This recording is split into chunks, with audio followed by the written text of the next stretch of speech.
ఇవాల్టి top 20 news. ముందుగా తెలంగాణ వార్తలు.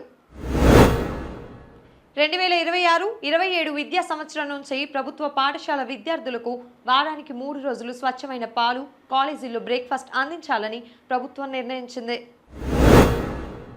తెలంగాణ అసెంబ్లీ బడ్జెట్ సమావేశాల నోటిఫికేషన్ విడుదలైంది. త్వరలోనే రాష్ట్ర బడ్జెట్ను ప్రవేశపెట్టనున్నారు. ఈ నెలాఖరులోపు రాష్ట్ర వ్యాప్తంగా 1,00,000 ఇందిరమ్మ ఇళ్లకు గృహ ప్రవేశాలు నిర్వహించాలని మంత్రి పొంగులేటి శ్రీనివాస్ రెడ్డి అధికారులకు ఆదేశించారు. మూసీ నది ప్రక్షాళనపై ప్రతిపక్షాల విమర్శలను తిప్పుకొడుతూ సీఎం రేవంత్ రెడ్డి ఘాటుగా స్పందించారు.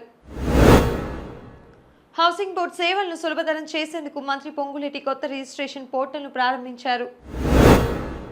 అంతర్జాతీయ మహిళా దినోత్సవం సందర్భంగా కేసీఆర్, బండి సంజయ్ వంటి నేతలు మహిళా అభ్యున్నతిపై కీలక వ్యాఖ్యలు చేశారు. ఇటీవల విడుదలైన సివిల్ సర్వీసెస్ 2025 ఫలితాల్లో తెలుగు రాష్ట్రాల నుంచి సుమారు 30 మంది అభ్యర్థులు ఎంపికయ్యారు. ఆంధ్రప్రదేశ్ వార్తలు. ఎక్కువ మంది పిల్లలను కనేలా ప్రోత్సహిస్తూ ఆంధ్రప్రదేశ్ ప్రభుత్వం తీసుకొచ్చిన డ్రాఫ్ట్ పాపులేషన్ మేనేజ్మెంట్ పాలసీపై చర్చ కొనసాగుతోంది. ఏపీ మద్యం కుంభకోణంపై ఈడీ దర్యాప్తు వేగవంతం చేసింది. కీలక పరిణామాలు చోటు చేసుకుంటున్నాయి. ఢిల్లీలో జరిగిన రైసీనా డైలాగ్ 2026లో ముఖ్యమంత్రి చంద్రబాబు నాయుడు పాల్గొని రాష్ట్ర అభివృద్ధిపై ప్రసంగించారు. సచివాలయ వ్యవస్థలో మార్పులు మరియు సేవల బలోపేతంపై ప్రభుత్వం ప్రత్యేక దృష్టి సారించింది. అమరావతి నిర్మాణ పనుల వేగంపై ప్రభుత్వం సమీక్ష నిర్వహించనుంది. చంద్రగ్రహణం కారణంగా తిరుమల శ్రీవారి ఆలయ తలుపులను నిన్న మూసివేయగా నేడు దర్శనాలు పునః ప్రారంభం కానున్నాయి. మంగళగిరిలో ఆస్తి కోసం తల్లిని వేధించిన కూతురు, అల్లుడిపై పోలీసులు కేసు నమోదు చేశారు. జాతీయ వార్తలు.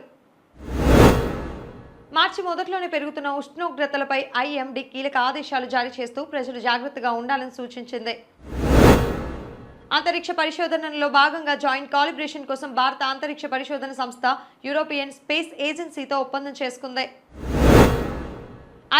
ఐసీఏ ఫౌండేషన్ ఫలితాలు నేడు అధికారిక వెబ్సైట్లో విడుదలయ్యే అవకాశం ఉంది. అంతర్జాతీయ వార్తలు. పశ్చిమాసియాలో యుద్ధమేఘాలు కమ్ముకున్నాయి. లెబనాన్లోకి ఇజ్రాయెల్ సైన్యం సీక్రెట్ ఆపరేషన్లు నిర్వహిస్తోంది. కుర్క్ సరిహద్దులో ఉక్రెయిన్ ఆధీనంలో ఉన్న మరో 3 గ్రామాలను రష్యా దళాలు స్వాధీనం చేసుకున్నాయి. T20 ప్రపంచ కప్ 2026 ఫైనల్ పోరుపై ఉత్కంఠ నెలకొంది. భారత్, న్యూజిలాండ్ మధ్య తుది సమరంపై చర్చ కొనసాగుతోంది.